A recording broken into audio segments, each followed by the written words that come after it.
Bonjour mes chers amis, donc cette vidéo est adressée à toutes les personnes qui reportent toujours les choses à demain. Sachez que parfois quand on reporte toujours à demain, on peut vous dire qu'il s'agit d'une procrastination. Pas toujours. Parfois, s'il s'agit vraiment d'une procrastination de votre part, ça veut dire que vous n'aimez pas affronter l'avenir.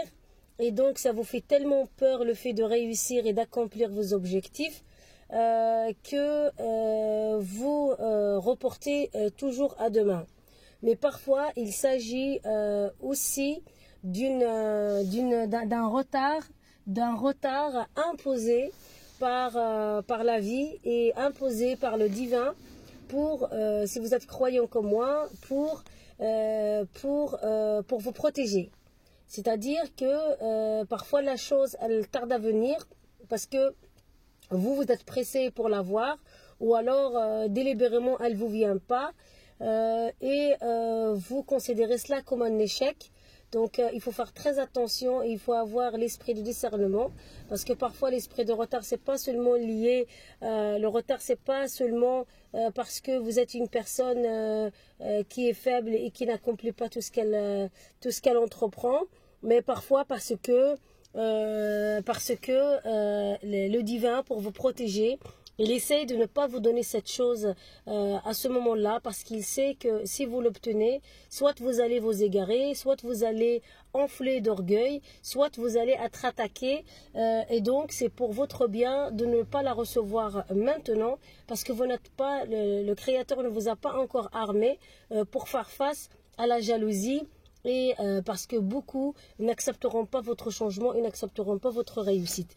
Donc parfois, le divin ou la vie s'arrange pour ne pas vous donner la chose tout de suite. Et donc vous devez attendre des années et des années pour avoir la chose. Et le jour où vous avez la chose, vous allez voir que vous allez subir beaucoup de contrariétés, mais cette fois-ci, vous êtes tellement armé, c'est-à-dire que la vie ou le divin, si vous êtes croyant comment vous a préparé, il vous a tellement préparé, il vous a tellement façonné pendant toutes ces années que vous étiez en train de traverser le désert, que maintenant la réussite ne vous fait pas peur, au contraire, vous allez garder les pieds sur terre et que le succès ne va pas vous monter à la tête. Donc c'est pour ça que je dis il faut faire la part des choses. Il y a des choses qui sont liées à la procrastination et d'autres choses ils sont liées et les autres sont faits exprès, vous ne les recevez pas tout de suite et donc ils sont retardés parce que vous n'êtes pas encore armé pour recevoir cette chose grandiose qui est prévue pour vous. Donc, il ne faut pas culpabiliser parce que parfois quand on n'atteint pas un objectif et on n'obtient pas la chose tout de suite, on a tendance à ressasser, on a tendance à ne pas se sentir bien. Et on se dit, mais c'est quoi, mais qu'est-ce qu'il m'arrive, pourquoi j'arrive pas à obtenir la chose. Et donc du coup, on se sent un peu faible et on manque de confiance. Or, il faut faire la part des choses. Mais parfois, il y a aussi un esprit de retard, c'est-à-dire un esprit de fainéantise. Tu es vraiment dans des vices qui te maintiennent dans des mauvaises habitudes, qui t'empêchent d'aller de l'avant. Donc maintenant je viens vous citer trois raisons, trois raisons liées à la procrastination, à la mauvaise gestion du temps et à reporter les choses à demain et plutôt ce que j'appelle moi, il y a un esprit aussi de retard qu'il faut combattre et il faut lutter contre parce que cet esprit de retard, parfois, par exemple, vous vous engagez avec quelqu'un et ce quelqu'un à qui, par exemple, vous avez prêté une somme d'argent, il ne vous rend pas votre argent. Or, vous avez besoin maintenant qu'il vous rend cet argent pour, par exemple, accomplir ou payer quelque chose ou, par exemple, vous débarrasser de vos dettes ou voilà. Et donc, cette personne, elle ne vous donne pas parce que ça, c'est un mauvais esprit. Ça, c'est un esprit de retard qui vous guette parce que cette personne, en faisant cela, en se comportant comme ça, Donc, elle le fait exprès pour que vous n'obtiendrez pas les choses qui vous sont destinées. Et donc, là, je reviens sur la vidéo que je vous ai postée dernièrement qui parle des voleurs de destinée. Donc, il y a parfois les deux voleurs de destinée utilisent l'esprit du retard pour vous faire du mal et pour que vous n'ayez pas les choses tout de suite et pour que vous ratiez le cycle et le train. Par exemple, si vous étiez censé, par exemple, faire un projet avec votre mari pervers narcissique, par exemple, c'est un voleur de destinée, donc il a fait exprès, il vous a dépouillé votre argent, et donc du coup, vous, au lieu de vous investir à ce moment voilà, au lieu de vous investir, donc qu'est-ce que vous avez fait? Vous avez donné votre argent au pervers narcissique, que lui, par contre, il a utilisé ça pour accomplir des projets. Et le jour où vous vouliez votre argent pour aussi à votre tour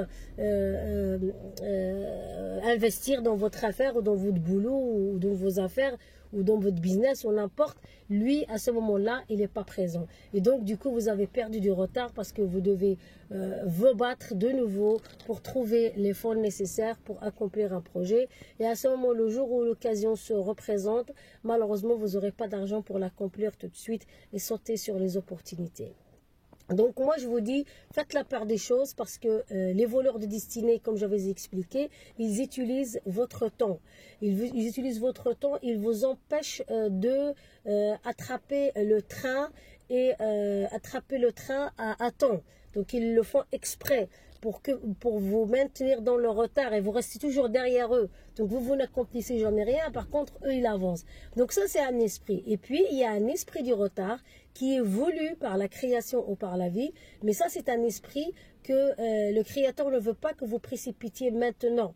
Il ne veut pas vous donner ça maintenant. Parce que vous comprenez, parfois c'est un dilemme de faire la part des choses et donc il faut avoir un esprit d'éveil et un esprit de discernement pour faire la différence entre l'esprit du retard qui est imposé par la vie et par le divin pour vous protéger et l'esprit du retard qui vient des ténèbres et des entités et des voleurs de destinée pour que vous n'avanciez pas et que vous ratiez le train et que vous ne faites rien en fait pendant qu'eux ils avancent à votre détriment. Voilà, j'espère que cette vidéo a été un petit peu comprise parce qu'elle parle un petit peu du temps, de la gestion du temps. Donc ne donnez pas votre temps à n'importe qui. Gérez votre temps bien comme il faut parce que comme je vous ai dit, la vie est cyclique. Il y a des cycles dans la vie et donc si on rate certains cycles, malheureusement il y a certaines choses que quand on a des enfants donc qu'on a mieux fait de les faire avant et parfois il y a des choses que nécessitent la maturité et que c'est bien que vous ne les aviez pas obtenues avant parce que c'était pour votre bien que vous les obteniez après une maturité. Merci, à très bientôt pour cette nouvelle vidéo.